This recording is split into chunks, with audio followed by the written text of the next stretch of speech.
कर्नाटक के आज़मीन का पहला काफ़िला आज सोए हरम पहुंच गया। बेंगलुरु इंटरनेशनल एयरपोर्ट से सुबह के 5:55 पर पहली हज परवास की रवानगी का शेड्यूल था। परवास आधे घंटे की ताख़ीर से सुबह 6:30 बजे हुई।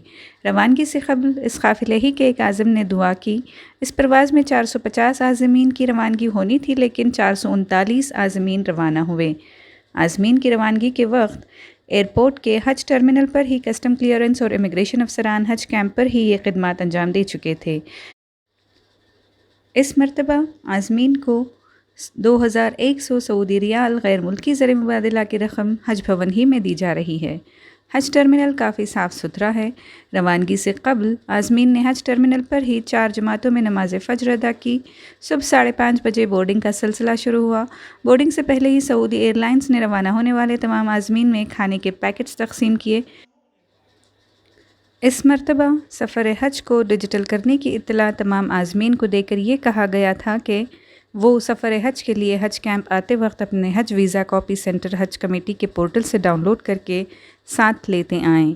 इसके बावजूद तकरीबन 50 आज़मीन जिन्हें आज सुबह की परवाज़ से रवाना होना था, वीज़ा कॉपी के बग़ैर शब 12 बजे हज भवन पहुँच गए। आज़मीन के पास वीज़ा कॉपी होना लाजमी है, क्योंकि पासपोर्ट पर हज वीज़ा नहीं लगा है। अलग से वीज़ा डाउनलोड करके निकालना है। इस पर तबसरा करते हुए रियासती हज कमेटी के नोडल अफसर सैयद एजाज़ अहमद ने नुमाइंदे सालार को बताया कि इन आज़मीन के लिए वीज़ा कॉपी का इंतज़ाम नहीं किया गया तो उनका सफ़र मनसूख भी हो सकता था। इसलिए शब 12:30 बजे कंप्यूटर्स और प्रिंटरों का इंतज़ाम करके सेंट्रल हज कमेटी से दरख्वास्त करके लिंक लेकर इन 50 आज़मीन के वीज़े निकाले गए। उन्होंने बताया कि दरख्वास्त फॉर्म्स दाखिल करते वक्त आज़मीन को कवर नंबर दिया जाता है और उस वक्त आज़मीन मोबाइल नंबर फ़राहम करते हैं। इस मोबाइल नंबर को वीज़ा डाउनलोड करते वक्त OTP आता है। ये मोबाइल फ़ोन आज़मीन के बेटे, भाई या किसी रिश्तेदार का होता है। वो कहीं गांव में रहते हैं, उन्हें कॉल करके OTP हासिल करना पड़ता है। इन तमाम मुश्किल मरहलों से बचने के लिए आज़मीन हज कैंप आने से पहले किसी मालूमात रखने वाले शख्स की मदद लेकर अपना वीज़ा डाउनलोड करके कॉपी साथ लाएं। आज सुबह एक आज़िम अपने वीज़ा के बग़ैर ही हज टर्मिनल तक पहुंच भी गए। जब उनका इमिग्रेशन का वक्त आया तो पकड़े गए। उनके पास वीज़ा कॉपी ही नहीं थी। फिर वहीं एयरपोर्ट अथॉरिटी से मदद लेकर उनका सिस्टम इस्तेमाल करके उनका वीज़ा डाउनलोड किया गया। रियासती हज कमेटी के चेयरमैन रऊफ़ुद्दीन कचहरीवाले ने नुमाइंदे सालार को बताया कि हज टर्मिनल पर एयरपोर्ट अथॉरिटी अफसर, कस्टम अफसर, इमिग्रेशन अफसर और दीगर काफ़ी ताउन कर रहे हैं। बताते चलें कि कोविड की वजह से पिछले 2 साल से हिंदुस्तान के आज़मीन सफ़र हज पर जा न सके।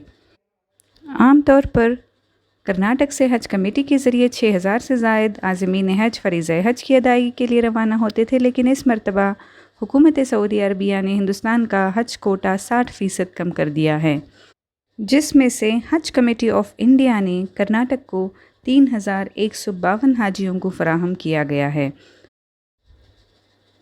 हज परवाज़ों की इफ्तिताही तक़रीब बरोज़ चहारशंबा 8 जून शाम 7 बजे बमक़ाम हज भवन हेगड़े नगर मेन रोड बेंगलुरु में मुनक़्क़द हुई। वज़ीर आला बसवराज बोम्मई ने हज परवाज़ों का इफ्तिताह किया। रियासती वज़ीर बराए मज़राई हज और औक़ाफ़ शशिकला जल्ले शरीक रहे। वज़ीर आला बसवराज बोम्मई ने कहा कि जहाँ अच्छाई और भलाई होगी वहाँ खुदा, ईश्वर और अल्लाह होगा। ಬದುಕಿನಲ್ಲಿ ನಾವು ಏನಾದರೂ ಕೂಡ ಪ್ರಾಪ್ತಿ ಮಾಡಬೇಕಾದ್ರೆ ನಮ್ಮ ಒಳ್ಳೆಯ ಗುಣಗಳು ಮತ್ತು ಒಳ್ಳೆಯ ಆಚಾರ ವಿಚಾರಗಳಿಂದ ಸಾಧ್ಯ. ಎಲ್ಲಿ ಒಳ್ಳೆತನ ಇದೆ ಅಲ್ಲಿ ಭಗವಂತ ಇದ್ದಾನೆ, ಅಲ್ಲ ಇದ್ದಾನೆ, ಎಲ್ಲರೂ ಕೂಡ ಇದ್ದಾರೆ.